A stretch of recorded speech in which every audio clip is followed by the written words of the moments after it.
Bien, ya estamos de vuelta. Bueno, entonces, aclarando en donde nos quedamos. Entonces, la primera parte del diagnóstico, entonces, es la entrevista. Hay que hacer entrevistas a las personas para ir recolectando datos subjetivos. Ya no se olviden que la primera etapa es recolección de datos y había dos tipos de datos que tengo que recolectar. Ahorita estamos viendo los datos subjetivos. Y para poder recolectar los datos subjetivos, tengo que hacer entrevistas, ¿ya? Pero decía que se parece mucho a cuando ustedes van a una consulta. El médico lo que va a hacer es hacerle preguntas. La primera etapa de la consulta es también la fase de entrevista. Les va a hacer preguntas, les va a dejar que ustedes respondan lo que quieran y en base a lo que ustedes van respondiendo, el médico le va a hacer nuevas preguntas. Y es lo mismo acá. Cuando ustedes quieran identificar el problema en un trabajo, lo que sea, lo que tenemos que hacer primero son entrevistas. Tenemos que hacer, por lo tanto, preguntas, ¿ya? Pero son abiertas. No necesitan ustedes tener la lista de preguntas que van a hacer, porque eso no es necesario. Lo que ustedes tienen que hacer es hacer simplemente una pregunta inicial, ya en base a lo que ustedes quieran enfocarse, y a partir de ahí ir ampliando. De repente ustedes quieren investigar qué problemas hay, pongámosle el cáncer de mama, ¿no? Si ustedes quieren agarrar por decirles ese enfoque. Entonces, ustedes lo que van a hacer es preguntar inicialmente a alguien sobre el cáncer de mama. No pueden preguntar de repente a sus pacientes, por ejemplo, en el centro donde están trabajando, ustedes pueden decirle qué piensa del cáncer de mama, ¿no? Y él te va a decir entonces una cosa, otra cosa. Yo creo que es una enfermedad grave, la gente no la conoce bien, los tratamientos son caros, no sé. ¿Ya? Entonces, en base a eso, ustedes le harán otra pregunta diferente y otra pregunta diferente. Y a otro paciente empezarán con la misma pregunta, pero todas las demás serán diferentes y sus respuestas también serán diferentes. Ya, esas son las características que tiene que tener una entrevista. ¿Ya? Si me preguntan cuántas preguntas, eso no tiene tampoco un límite. Puede ser tan corta como una o dos preguntas, como tan larga como 20, 30, 40 preguntas. Eso depende de cuán interesante se ponga la conversación, eso es obvio. Ya cuando ustedes van a una consulta, por ejemplo, y el problema es una herida, el médico le aseguro que no se va a poner a preguntarle media hora porque es obvio, entonces le va a hacer directamente el trabajo. Pero a veces tendrá que hacerles muchas preguntas. Entonces lo mismo es aquí. Ya no tenemos un número de preguntas. A las que me pregunten eso. Ya eso varía mucho de una persona a otra. Puede que con alguna obtengan bastante información y por lo tanto pueden hacer muchas preguntas. Y con otras de repente casi nada, ¿no? Bien, ahora, cuando yo estoy haciendo las entrevistas, lo que tengo que hacer, que no sé bien que el objetivo de esto es identificar los problemas, tengo que empezar a separar dos cosas que son las que más me van a guiar hacia los problemas. Ya, el primero es tratar de identificar los rumores, ¿ya? ¿Y qué es un rumor? Vamos a ponerlo acá.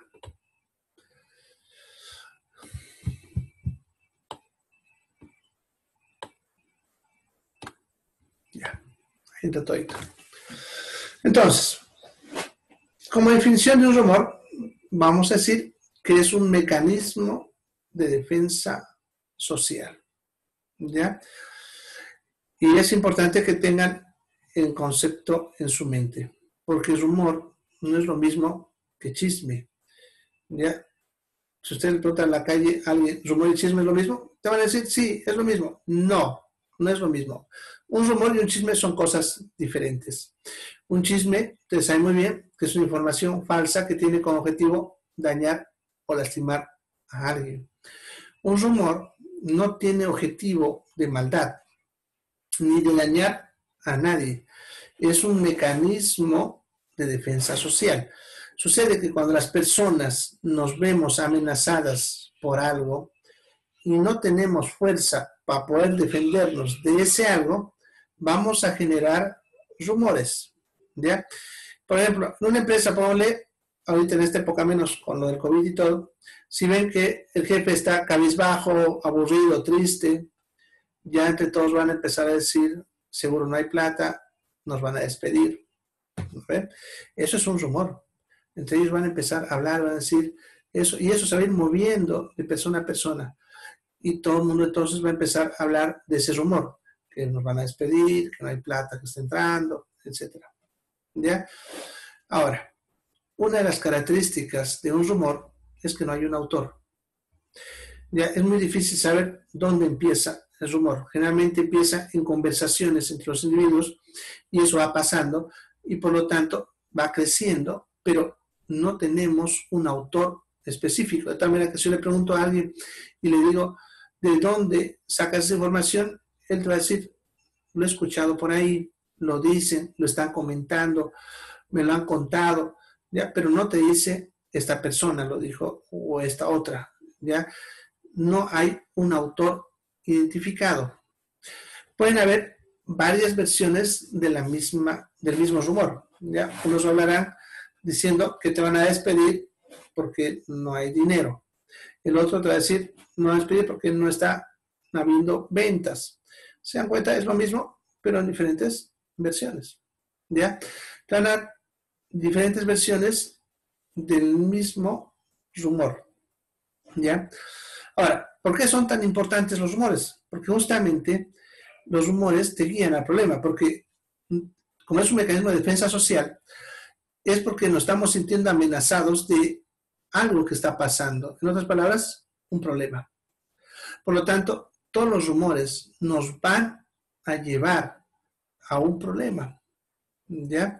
Ustedes pueden preguntar a sus pacientes, por ejemplo, o pongámosle como ejemplo, en un barrio que quiero hacer una investigación, entonces voy a ir casa por casa entrevistando y de pronto en esas casas de repente ni hay niños, pero ellos te comentan, dicen que el rumor en el barrio es que han aumentado los casos de diarrea, ¿no? Entonces, una persona mira, hay vecinos que están con mucha diarrea, en otra casa te dirán, murieron 2 niños por diarrea, ya, otros te dirán, el centro de salud está saturado por niños de diarrea, entonces te van diciendo esos rumores, ¿ya? Pero se dan cuenta, ahí mismo ya está el problema. El problema en ese barrio es que aumentaron los casos de diarrea. Por eso es importante identificando los rumores. Y hay que separarlos de los chismes, ¿ya? Si ustedes ven que cuando estamos conversando, la persona le está dirigiendo a la mala intención, se está diciendo, yo creo que esa persona es la culpable, ¿no? Porque es la vecina más bullanguera del barrio y es probablemente la que está hablando así. Entonces ya lo está direccionando a una mala intención. Entonces es un chisme, no tiene mucho valor. ¿Ya? Cambio un rumor donde estamos analizando que sí se está hablando eso como un mecanismo de defensa social, entonces sí tiene mucho valor para poder identificar los problemas. ¿Ya? Lo siguiente que tengo que tratar de identificar una entrevista son las opiniones. Una opinión ya es un mecanismo de defensa, pero individual. Es la forma como nosotros pensamos ante los problemas. ¿Ya? Si, por ejemplo, te dicen que hay mala atención en el sistema de salud, y le preguntas a alguien, él te va a dar su opinión. Te va a decir, sí, yo creo que sí, a mí me atendieron de esta manera, no me atendieron todo, ya no tuve que pagar un montón de plata, no sé. Entonces, él te da su propia opinión, su propia forma de pensar, defendiéndose también ante las mismas circunstancias. ¿Ya? Entonces, las opiniones son mecanismos de defensa individuales. ¿Ya? Por lo tanto, tienen que tener un autor. Ahora, el autor puede ser el mismo, el que te lo estás respondiendo en la entrevista, pero también puede ser otra. No puede ser que la persona que estás entrevistando te diga, yo opino, yo pienso, yo creo. O sea, él se está dando la autoría. Él está diciendo que es lo que él está pensando. Pero también te puede decir, el señor Don Juan dice tal cosa. O sea, te está pasando la opinión de otra persona. Lo cual obviamente cuando vayas a preguntar a esa otra persona, ella confirmará esa versión, ¿no? ¿Ya? Entonces, por lo tanto, hay una sola versión. ¿Ya? No pueden haber varias porque obviamente es un solo autor. ¿Ya? Si empiezan a haber varias versiones, eso ya es un rumor, no es una opinión. ¿Ya? Bien, ambos, tanto las opiniones como los rumores, me van a servir para ubicar los problemas. No te lo dirán tal vez tan claro, pero te va direccionando. En algunos casos es tan fácil que en el mismo rumor ya es el problema. Como les decía hace rato, del caso de las diarreas, entonces ya ahí mismo está el problema de que en ese barrio aumentaron las diarreas. ¿Ya?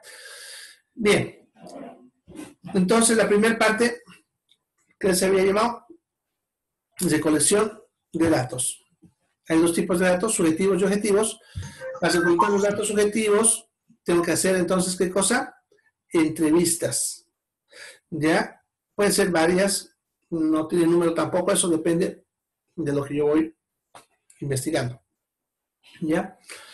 Mientras voy haciendo las entrevistas, ya tengo que ir identificando que son rumores y opiniones. Yo, por ejemplo, cuando hago estas cosas, tengo por costumbre ir marcando lo que me van diciendo, ¿ya? Y marco en un círculo lo que yo creo que es un rumor y en un cuadradito lo que yo creo que es una opinión. De tal manera, cuando yo hago el paso más adelante, que es el análisis, yo ya sé, tengo marcadito, donde encontrar lo que yo mismo he identificado en el camino. ¿Ya? Ahora, ya, no se olviden que el diagnóstico es para identificar los problemas. Y el 60 a 70% de la investigación del problema ya está resuelto en esta fase. ¿Ya? Que es lo mismo que te van a decir, por ejemplo, de una consulta. Te van a decir, una buena entrevista te resuelve el 70% del diagnóstico. En otras palabras, un médico que te hace una buena entrevista ya sabe qué tienes sin necesidad de tocarte. ¿Ya? Lo mismo es acá. En esta etapa ya tenemos que tener nosotros en mente varios problemas que hemos ido identificando para que cuando hagamos la siguiente etapa ya yo me dedique solamente a confirmar esos problemas, que es lo mismo que hace con el médico. Si el médico ya tiene una idea de lo que tiene el paciente, entonces cuando lo examine se va directamente a buscar sobre ese aspecto y no necesita hacerle todo un examen de pies a cabeza sin saber qué es lo que tiene el paciente. ¿Ya? Entonces lo mismo es acá. ¿Ya? Bien, entonces cuando hemos terminado mis entrevistas, ya tengo yo que tener más o menos una idea de cuáles son los problemas que hay en ese lugar donde estoy tratando de diagnosticar la situación. Entonces, una vez que recolecté los datos subjetivos, tengo que empezar a recolectar los datos objetivos. No se olviden que los datos objetivos deben ser reproducibles, deben ser demostrables y todos tendrán la misma forma de pensar de eso, la misma interpretación. ¿Ya? Entre los datos objetivos tenemos varios tipos de datos. El primer tipo de dato que hay en lo que es los datos objetivos estarían los datos estadísticos. ¿Ya? Entonces, lo primero que yo tengo que investigar sean datos estadísticos. Pero no se olviden que para esto yo tengo que tener una idea de lo que está pasando. Entonces, como ejemplo, supongamos que en este barrio yo salí a preguntar, a hacer mis entrevistas por las casas y en mis entrevistas ya me dijeron que había un aumento de las diarreas en ese barrio. Entonces, ¿qué datos estadísticos voy a buscar? ¿Ya? Los datos sobre diarreas. ¿no? Entonces, mire, hay diferentes fuentes, que aquí yo les he puesto las fuentes estadísticas más prácticas y más útiles, y busco la estadística sobre eso. Entonces, buscaré de repente cómo es la estadística de diarreas en Bolivia, en el mundo, de repente por edades, por sexo, por agente, o sea, todos los datos que yo pueda recolectar. No se olviden que estoy recolectando, ya no hay tampoco un número. Puedo recolectar estadísticas de 2, 3, 4 lugares, de 5, 6, de 1, de 2, o sea, eso varía y variará mucho del problema que yo estoy tratando de investigar, ¿ya? Bien, ¿qué fuentes puedo usar para buscar datos estadísticos? ¿Ya? La INE, pero el INE, que es el Instituto Nacional de Estadística, es una muy buena fuente para datos estadísticos. Tiene datos estadísticos principalmente poblacionales, ¿no? Nivel económico, niveles culturales, tipos de trabajo, etcétera. ¿Ya? Datos poblacionales. No necesitan ir al INE, todo eso lo encuentran en su página. Ya tiene su página de internet, ustedes ponen Instituto Nacional de Estadística o INE en el Google y les va a aparecer su página y ahí ustedes pueden escoger lo que quieran bajar según lo que están tratando de determinar. Las alcaldías y las gobernaciones también tienen sus propios datos estadísticos poblacionales. También en sus páginas pueden tener acceso a estos datos, pero generalmente no es tan directo como el INE. Hay que buscar documentos. Ellos tienen documentos que publican y ahí podemos encontrar datos estadísticos que ellos van determinando. Los colegios y las iglesias pueden darnos datos estadísticos de forma más directa. Ustedes pueden ir ahí y preguntar, por ejemplo, los colegios más que todo sobre las edades, niveles de curso, sexo, etc. Y en las iglesias pueden encontrar sobre matrimonios, nacimientos, muertes, ya principalmente en pueblos donde a veces son pueblos pequeños, donde no hay una alcaldía, una gobernación, una institución que recolecte datos estadísticos, pero las iglesias en todo lado recolectan datos estadísticos. Ya ellos te van a decir cuántos nacimientos, a veces ni siquiera, fíjense, puedo ir de repente al registro civil para obtener esos datos, pero una iglesia se los puede dar. Claro que ellos obviamente trabajan en base a sus bautizos y otras cosas que ellos realizan, pero ya es un dato que nos sirve. Bueno, esos son más datos genéricos, que nos sirven casi para cualquier cosa. Ya datos específicos sobre salud los va a encontrar en la OMS, OPS, UNICEF, a nivel internacional. Por ejemplo, si ustedes entran a la OMS, tiene una página de estadística donde ustedes pueden descargar en PDF los datos estadísticos de todo el planeta. Y son bien detalladitos, lo van a encontrar por departamento, por alcaldía, incluso por barrio. ¿Ya? Datos estadísticos sobre, más que todo, enfermedades, pues no, por eso es la OMS, enfermedades de diferentes tipos. Ya, lo único malo es que como es un proceso anual, pero global, o sea, de todo el planeta, tardan casi un año en procesarlo. Entonces, por ejemplo, si ahorita buscan la estadística, no van a encontrar la estadística de este año, va a ser la del año pasado, o tal vez la del anteaño pasado todavía, si es que no han terminado la del 2019. ¿Ya?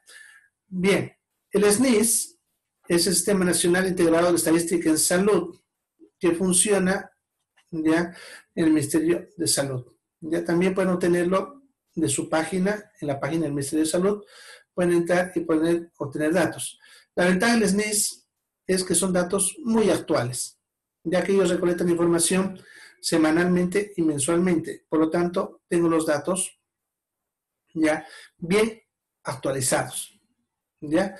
Ahora, el único problema es que ellos procesan solamente para las enfermedades que están siendo vigiladas o prevalentes.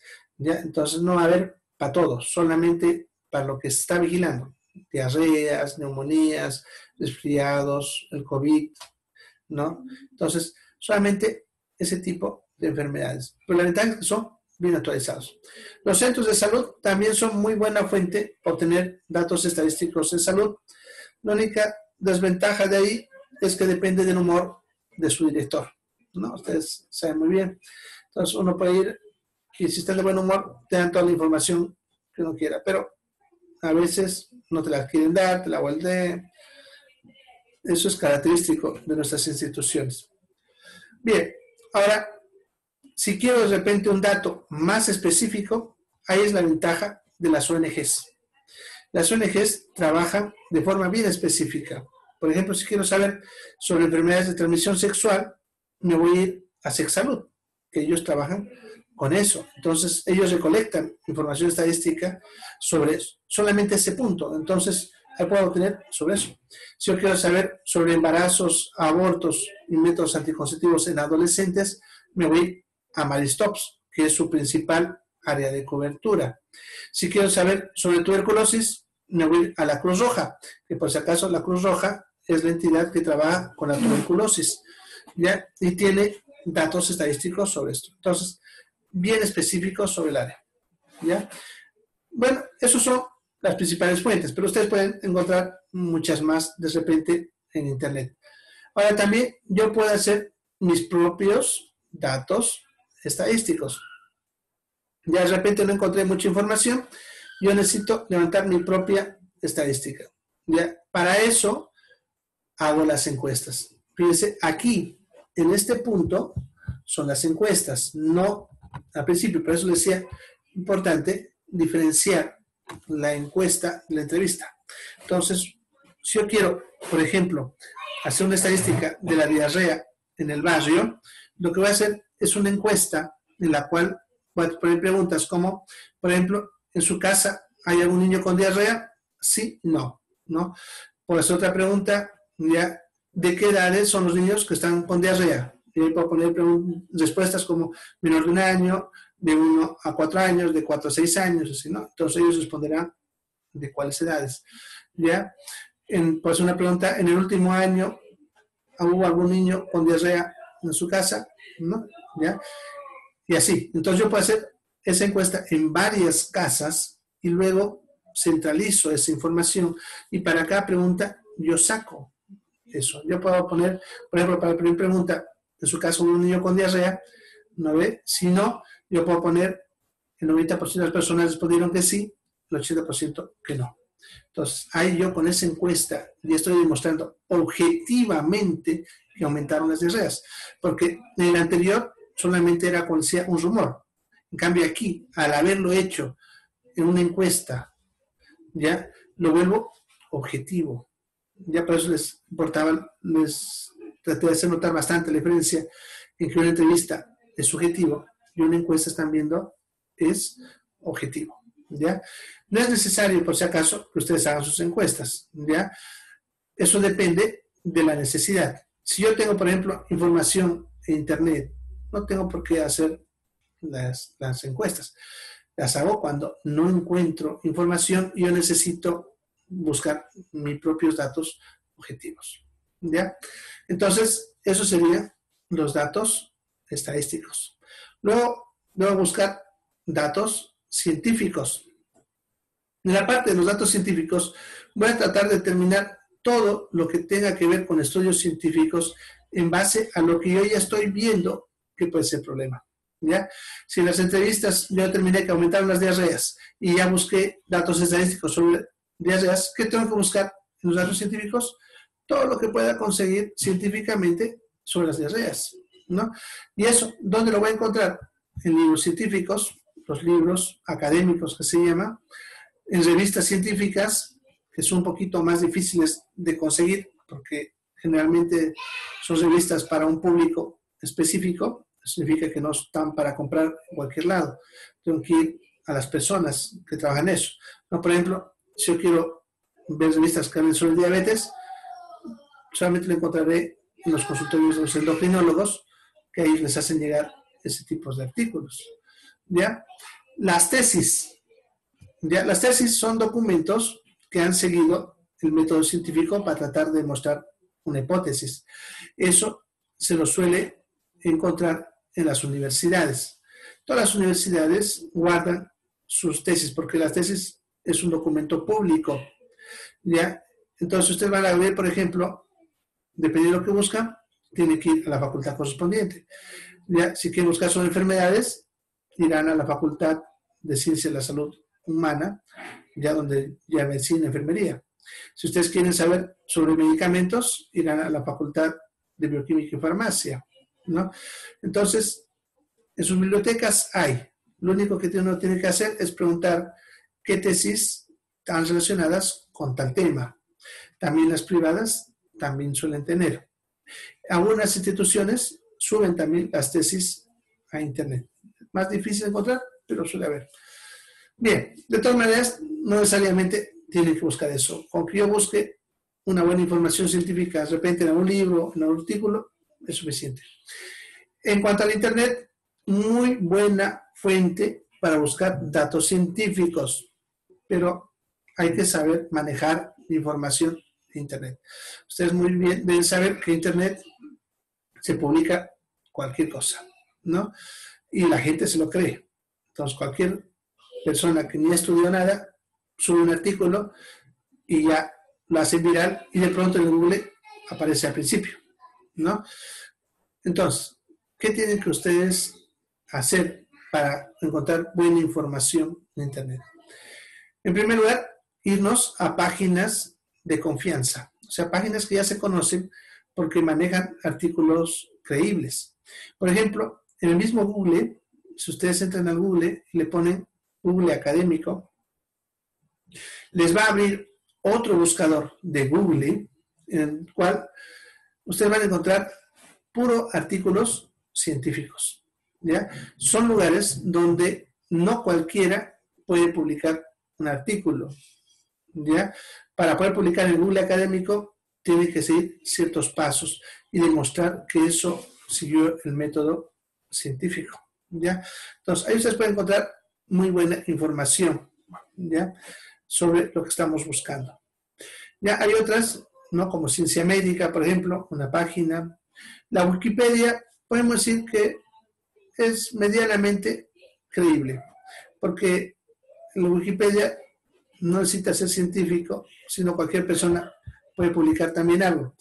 Pero la ventaja de Wikipedia es que ellos, cuando se publica un artículo, mandan ese artículo a que se compare, o sea, otras personas van a opinar si eso es válido o no, ¿ya? Sin embargo, puede que 3 o 4 personas crean que eso es cierto y lo validen, y puede que no sea correcto, ¿no? Sin embargo, sí es una buena fuente. Además, nos ayuda a guiarnos a otras páginas que te dan buena información. Yo, por ejemplo, cuando entro a Wikipedia, me voy abajo donde dice referencias y busco esas páginas y a veces encuentro mejor información en esas páginas que en la propia Wikipedia, ¿ya?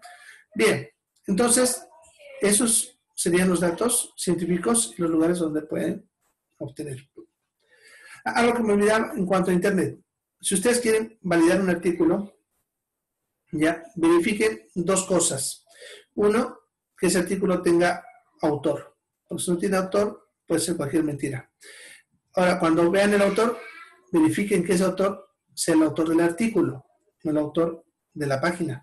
Porque hay muchas páginas que ponen un autor de la página para confundir a la gente y hacer creer que es artículo. Sin embargo, abajo en letras chicas dicen, no, lo que publican no es de mi autoría, alguna cosa así, para deslindar responsabilidad, ¿ya? Entonces verifiquen que el artículo tenga su autor. Lo segundo es que ese artículo tenga referencias. Ya significa que al final del artículo generalmente te dé unas cuantas referencias de dónde esa persona está sacando ciertos datos. Eso le da más valor a un artículo. Cuando un artículo no tiene ni autor ni referencias, es mejor no creerle ni usarlo para un trabajo de este tipo, ¿ya? Bien, ¿alguna pregunta hasta acá? ¿Preguntas?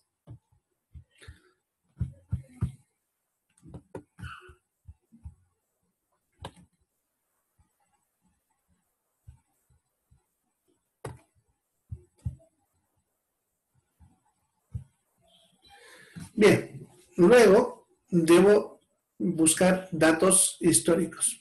Los datos históricos, más que todo, se refiere a referencias de tiempo, ¿no? Cuando pasó, a la fecha, ¿no?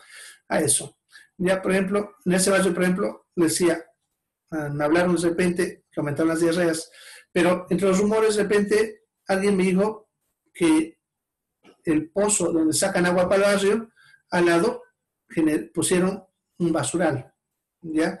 Entonces eso de repente puede ser el problema de ese barrio, que si bien hay aumento de diarreas, pero se debe a que el agua está contaminada. Entonces el problema de repente es el agua contaminada. Entonces yo tengo que de repente buscar un poquito datos históricos de cuándo es ese pozo, ya, cuándo se puso el basural en el lugar, etcétera. ¿Ya? Ese tipo de información lo puede encontrar también en diferentes fuentes, ya, eso dependiendo del tipo de problema que estoy tratando de determinar. Ya, buenas fuentes de datos históricos son las hemerotecas, que en realidad son lugares donde guardan publicaciones de periódicos. Ya, aquí la única hemeroteca que hay y que funciona más o menos es la que queda en la biblioteca central, en la Plaza del Estudiante. Hay una hemeroteca. Ya hay los archivos centrales, toda alcaldía tiene que tener su archivo central. Ya, aquí también tiene la alcaldía, queda en el barrio, siempre me olvido el nombre de este barrio, ya acordar, queda así entre lo que es la carretera Antiguo Cochabamba y la Piraí, y entre segundo y tercer anillo, ya, en ese barrio de ahí, no me acuerdo ahorita el nombre del barrio, pero bueno, ahí al centro queda el archivo central. Ahí uno puede ir a buscar datos sobre fechas de creación de un barrio, cuándo se le puso la posta, pozos de agua, bueno, todos los datos que recolecta la alcaldía, ahí por fechas. También en libros de historia, los historiadores, hay personas que tanto de profesión como por hobby se dedican a recolectar datos históricos. ¿Ya? Hay personas que tienen muy buena información sobre eso. Algunos están vivos, otros ya muertos también, hay de todo. Algunos han publicado sus libros, otros no, pero podemos encontrar información donde ellos de repente trabajaban. ¿Ya? Como por ejemplo Alcides Pareja, ya, uno de los grandes historiadores de Santa Cruz. Ya tiene libros publicados y también uno puede investigar con su familia algunos datos que ellos guardaban, ya, que él guardaba, perdón. Ya, las televisoras y las radioemisoras, ellos siempre almacenan información histórica por montón, aun cuando no lo publiquen en sus noticias. Ellos lo guardan porque a veces necesitan publicar una noticia, necesitan retroceder tiempo atrás para conectar una noticia con algo. Entonces, ellos guardan esa información. Algunas instituciones te las pueden dar de favor, otras te cobrarán un monto. Eso depende de la institución, de la información y de mi contacto que yo tengo. Bueno, y en internet también puedo encontrar esta información, ¿ya? Pero generalmente es más ambigua, ¿ya? También puedo buscar datos históricos con la propia gente del lugar donde estoy trabajando, la gente del barrio, documentos de la institución donde estoy tratando de armar el proyecto, cosas así. Cualquier documento donde yo pueda obtener información de tiempo, ¿ya? Bien, entonces vamos a quedar aquí por hoy, ¿ya? Entonces, en cuanto a su tarea, ya le voy a publicar, pero para que se den idea, lo que tienen que hacer es que tienen que hacerme un proyecto, ¿ya? Tienen que ir de repente haciendo las etapas, ya pueden de repente hasta mañana hacer unas entrevistas. Ahora, por si acaso, como estamos en temporada de pandemia, no estoy diciendo que me salgan a la calle a hacer entrevistas, por si acaso. Pueden hacerla entre ustedes mismos, por WhatsApp, en su propia familia, eso dependiendo del enfoque que ustedes quieran tomar. El enfoque, por si acaso, no es ni el tema, ni ese problema, ni ese proyecto. Es sobre lo que ustedes quieran trabajar. Le llamo enfoque, por ejemplo, si ustedes quieren hablar sobre el cáncer de mama, no es el proyecto el cáncer de mama, no es el tema el proyecto de mama, el cáncer de mama, ni tampoco es el problema del cáncer de mama. Lo que es el enfoque. Entonces, ustedes quieren enfocarse sobre el cáncer de mama, entonces van a investigar sobre el problema que hay en cáncer de mama y en base a eso van a decir el proyecto. ¿Ya? Entonces, pueden hacerlo sobre cualquier enfoque que ustedes quieran. Puede ser sobre salud o no, ya no hay ningún problema. Yo les dejo abierto eso a lo que ustedes quieran hacer. Yo he tenido casos anteriores de grupos que me hacen, por ejemplo, sobre manejo de basura, mercados, ya otros me trabajan sobre enfermedades como el dengue, así. No hay ningún problema, con lo que ustedes quieran. Y no les estoy pidiendo tampoco una montonera de trabajo. Yo quiero algo sencillito, ¿ya? Cuanto más sencillo lo hagan, mejor, porque la idea del trabajo que les estoy pidiendo no es que lleguen de repente a aplicar el proyecto. Lo que yo quiero es que ustedes me muestren que han entendido lo que yo les estoy explicando. Por lo tanto, su proyecto debe tener cada cosa que les estoy pidiendo, aunque sea pequeñito, pero cada cosa, ¿ya? Bueno, pueden hacer donde ustedes quieran. Si ustedes quieren el centro de salud de tu barrio, puedes hacerlo, pero como estamos con las epidemias, tampoco te aconsejo estar saliendo. Si tú crees que puedes hacerlo, pero ten en cuenta que estás en riesgo, ¿no? Ya para digo, no necesitan, ¿ya? En su propia casa pueden hacer las preguntas, pueden hacerlas a través de WhatsApp, a sus amigos, ¿no? Ustedes, sus propios compañeros, lo que ustedes quieran, ¿ya? Pueden hacer una entrevista por WhatsApp, por si acaso se puede. Simplemente es mandar diciéndole que te respondan unas cuantas preguntas, te dice ya, le empiezas las preguntas, te vas a responder, etcétera. Lo que sí, en cada entrevista, ustedes tienen que poner el nombre de la persona que se está entrevistando y la fecha, ¿ya? Eso tienen que hacerlo, si ustedes quieren, lo hacen a mano o lo imprimen, no sé qué, pero eso es parte de lo que es la primera parte del trabajo, ¿ya? También puede ser sobre educación, cualquier tema, lo que ustedes vean. Ya no les voy a exigir mucho porque tampoco, ahorita por lo de la pandemia, no hay tampoco muchos lugares donde yo les diga, vayan, llegan el trabajo porque casi todo está cerrado, ¿no? Entonces, en base a lo que tengamos, ¿listo? Bien, entonces nos vemos mañana, ¿ya? Mañana, al empezar la clase, pueden hacer preguntas por si les queda todavía alguna duda después de que publique la tarea, ya para que ustedes ya vayan ahí aclarando sobre qué es lo que tienen que ir haciendo. Pero mi principal recomendación, vayan haciéndolo desde ahora, ¿ya? No esperen el último día. ¿Listo? Bien, nos vemos mañana. Se cuidan. Chao, chicos.